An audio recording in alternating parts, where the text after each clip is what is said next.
Zara is a passionate, ambitious black woman who dreams of launching a fashion boutique for plus-size women of color.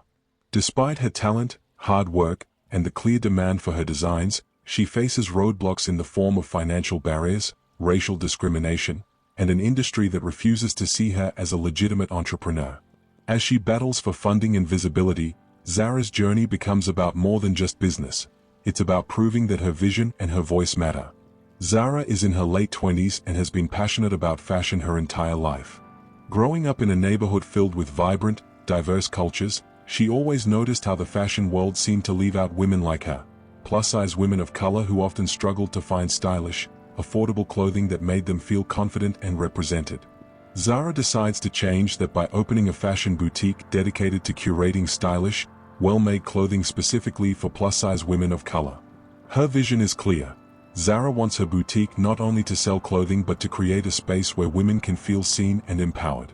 She designs every piece herself, from casual wear to formal dresses, and focuses on fabric quality, fit, and most importantly, representation. Her designs are bold, colorful, and unapologetically beautiful, reflecting the diversity and beauty of women of all shapes and skin tones. Despite her incredible talent and vision, Zara faces an uphill battle when it comes to funding. She applies for numerous small business loans, but is constantly rejected. Every rejection letter she receives seems to point to vague reasons like lack of experience, or the market for such niche boutiques is too small. Zara suspects her race and her target demographic are factors in these decisions, but she pushes on, determined not to give up. She decides to seek alternative funding through crowdfunding, hoping that her community, those who would benefit from her boutique, will come together to help her. She creates a campaign online, pouring her heart into a video where she talks about her experiences as a plus-size woman of color and the lack of representation she felt in the fashion industry. Zara's campaign gains traction, but it's a slow burn. At first, the donations trickle in, and the comments reflect how many people feel the same way about the lack of inclusive fashion options. But there's still a long way to go before Zara can open her doors. As Zara continues to push her crowdfunding campaign, her efforts start to attract the attention of a local boutique owner, Julia Hayes, who runs a trendy, upscale store. Julia reaches out to Zara, praising her vision and offering to mentor her. Zara is hopeful. Finally, someone in the fashion industry is taking her seriously. But as their meetings unfold, Zara begins to notice some subtle things that make her uncomfortable. Julia constantly mentions how different Zara's target market is, making her feel as though her customers aren't the ideal clientele. She offers Zara advice about adjusting her designs to make them more mainstream, more marketable to a broader audience. But Zara is adamant that her designs are meant to celebrate the beauty of women of color, just as they are. Julia also suggests that Zara could benefit from changing the look of her boutique to be more neutral, more mainstream, to appeal to a wider customer base. But Zara knows this would erase the essence of what she's trying to create, a space for empowerment, not conformity. She begins to suspect that Julia is subtly dismissing her vision because it's too niche for her taste or comfort. What starts as an exciting mentorship opportunity begins to feel like another attempt to co-opt her ideas into something palatable for the mainstream. Zara's crowdfunding campaign begins to stall when she gets a series of harsh, unsolicited comments online. Some of the comments are from people who criticize her designs as too bold or unprofessional, while others accuse her of being too focused on race and not being inclusive enough. Zara is devastated. She's aware that the fashion world has always been dominated by white, Eurocentric standards, and these comments echo the deeply entrenched racism and fatphobia in the industry. At the same time, Zara starts seeing new, similar boutiques opening in the city, ones that cater to a broader range of plus-size customers but fail to cater specifically to women of color.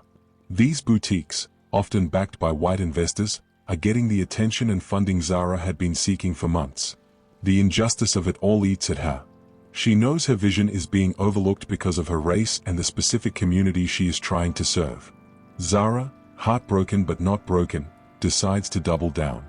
Instead of focusing on the boutique itself, she turns to social media to raise awareness about the lack of representation in the fashion world.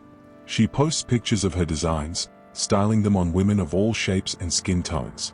She interviews women in her community, asking them about their experiences with fashion and the ways they've been excluded. Her campaign gains attention from influencers, bloggers, and customers who resonate with her message.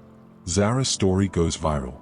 However, despite her growing following, she still faces difficulties when trying to secure a physical location. After multiple rejections from real estate agents, Zara finally finds a space in a diverse part of the city, exactly where she wants to be. With the support of her crowdfunding backers and a few loyal investors, she raises just enough money to open her boutique. On opening day, Zara is overwhelmed with emotion as women from all walks of life, especially women of color and plus-size women, pour into her store. They thank her for giving them a space where they feel accepted, seen, and celebrated. Zara's boutique becomes a symbol of empowerment and representation in a world that has often left her community out of the conversation. But Zara's fight isn't over.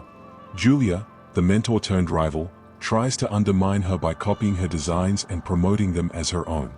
Zara, now more confident than ever, confronts Julia and fights for her intellectual property and the authenticity of her work.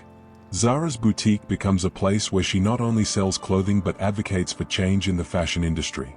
Months later, Zara's boutique is thriving. Her designs are featured in local fashion magazines, and she starts getting invites to speak at industry events. She becomes a voice for inclusivity and diversity in fashion, speaking out about the challenges she faced in getting her business off the ground.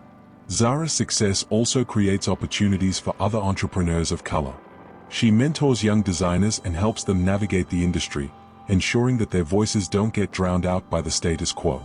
Her boutique expands to include an online store that ships globally, and Zara uses her platform to support causes that matter to her community, especially those that fight against discrimination in the fashion industry. Zara proves that when you build something based on authenticity and a desire to change the world, even the most ingrained barriers can be overcome. Through perseverance, passion, and the unwavering belief in herself and her community, Zara shows that representation matters, and that the unseen can rise up to make